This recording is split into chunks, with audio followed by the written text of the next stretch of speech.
happens on the first Monday of May? The Met Gala, yes, only the biggest night in fashion. Okay, only the Oscars of fashion. Only the Super Bowl and the Olympics of fashion. Only the most exciting night in fashion, okay? The Met Gala theme for 2024 has been announced. I believe next year it's going to be on the 6th of May, and we are going to go into the details of the theme, what it means, what to expect, what people are thinking is going to happen, all of that. Guys, if you are new here, my name is Cassie and I'm a self-diagnosed luxury addict. I put out videos on Mondays, Wednesdays and Fridays, so if you like luxury fashion, then you're going to love it here. So head down there, subscribe, turn on the bell, become a member of our luxury addicted family. When are we going to rehab? Never. The theme is Sleeping Beauties, Reawakening Fashion, okay? No, this isn't your Disney Aurora situation, though no doubt there will be some interpretations of that. Basically, as we know, the Met Gala is a celebration of the Met's fashion exhibit of that year. So this year that is the title. It is a 250-piece exhibition that really hinges around, I believe, I can't remember exactly how many, number 50 pieces throughout, I believe, over 400 years of fashion that are too fragile to be worn again. Hence, Sleeping Beauties. They've been put to sleep, they've been retired.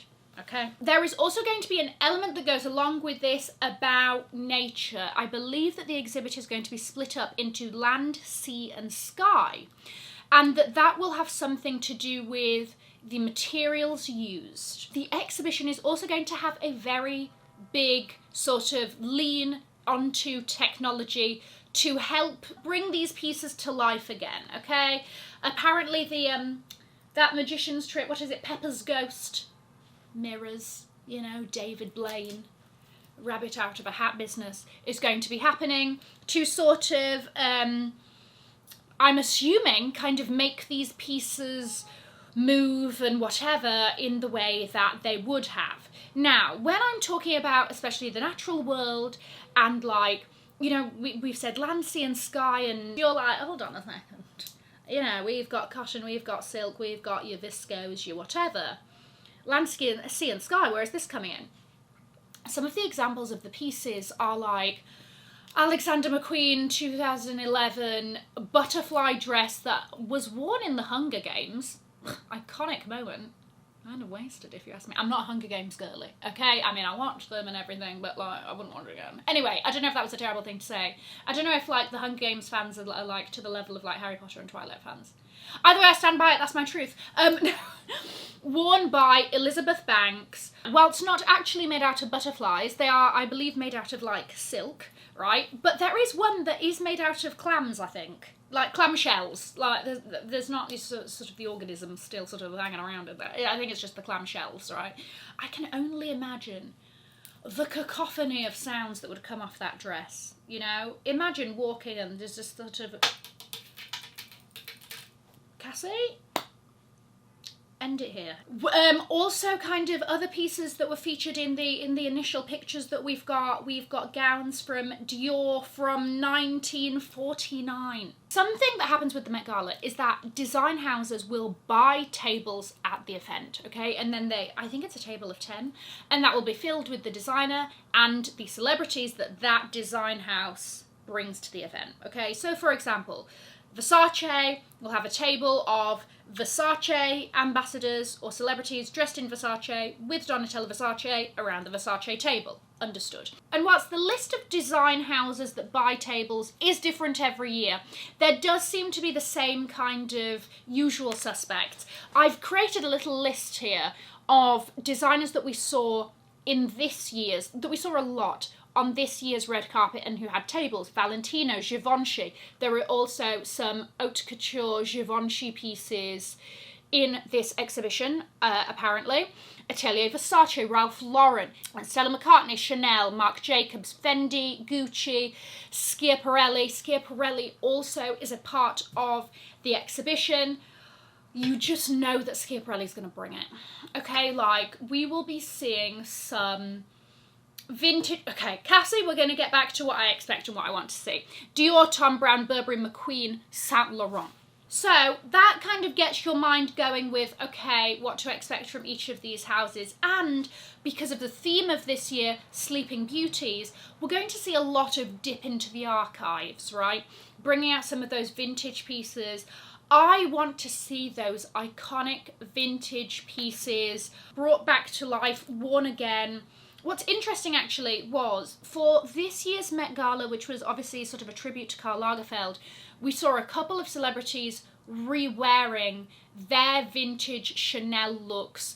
Nicole Kidman wore the vintage Chanel gown that she wore for her Chanel commercial, right? Things like that. So we've sort of already seen this kind of happening. I'm excited to see more of these vintage pieces being reawoken from their slumber for this red carpet.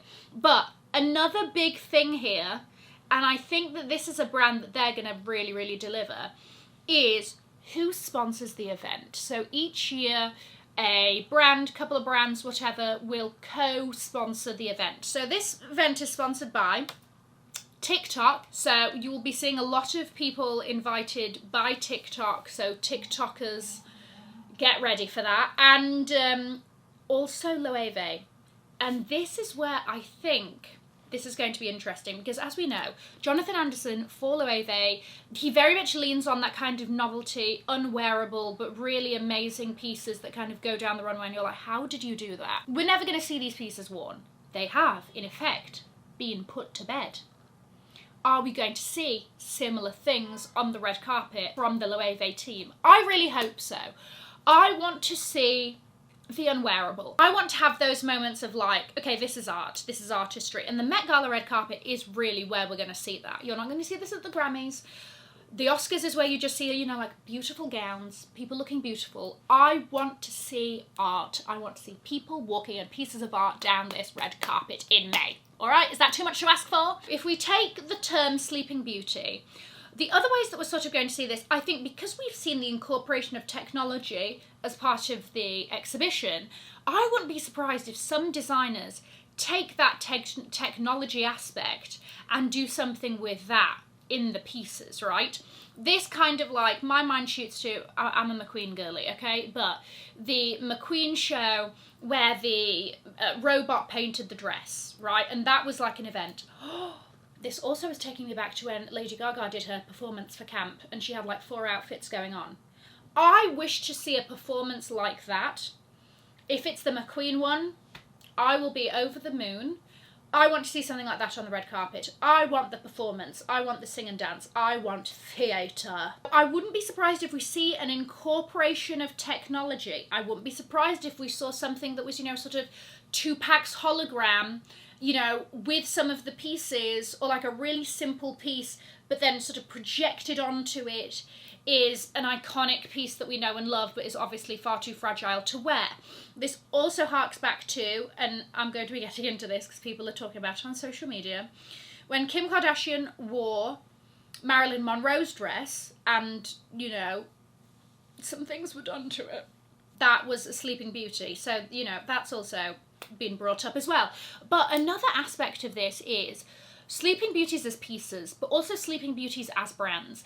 Brands that maybe are, you know, no longer in circulation, went bust, whatever. Or I also really expect to see some Mugler. I want to see some archival, iconic Mugler pieces.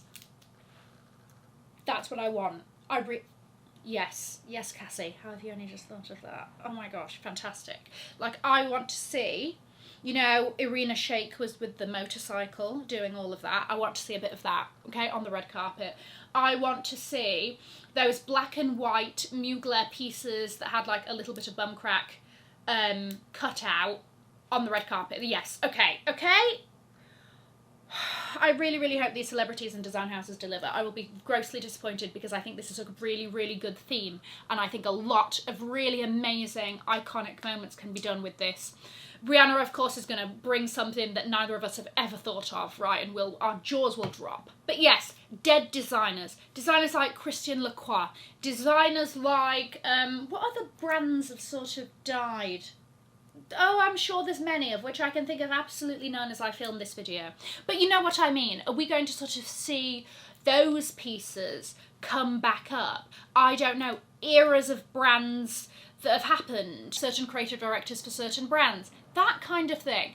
I think there's so much potential in this theme and I'm very excited for it. Now, I also did want to bring up some natterings on the socials. You know, what are people saying? Some people are very concerned that this will be interpreted as Sleeping Beauty, the Disney film, and we're going to see a lot of kind of on-the-nose interpretation.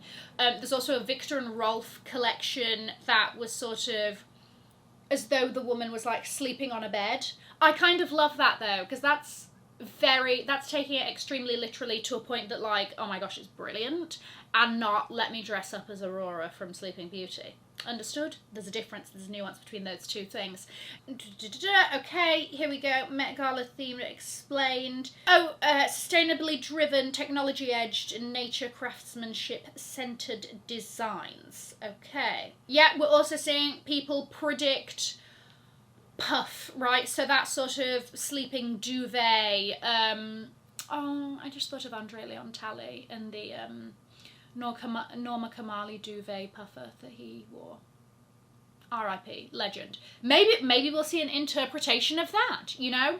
That kind of thing. I think that's what's exciting about the Met Gala and can also be terribly, terribly dangerous. You never quite know what you're going to get. I want to see Lady Gaga in McQueen, and I know that she has some of those archival pieces, and I wish for her to put them on her body one more time.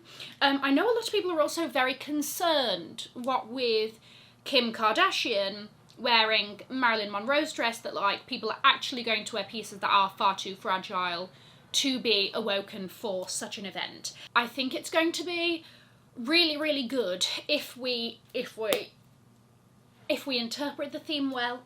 I think it's going to be great, all right? And I think there can be a lot of iconic moments and really amazing archival pulls, and we hope for the best.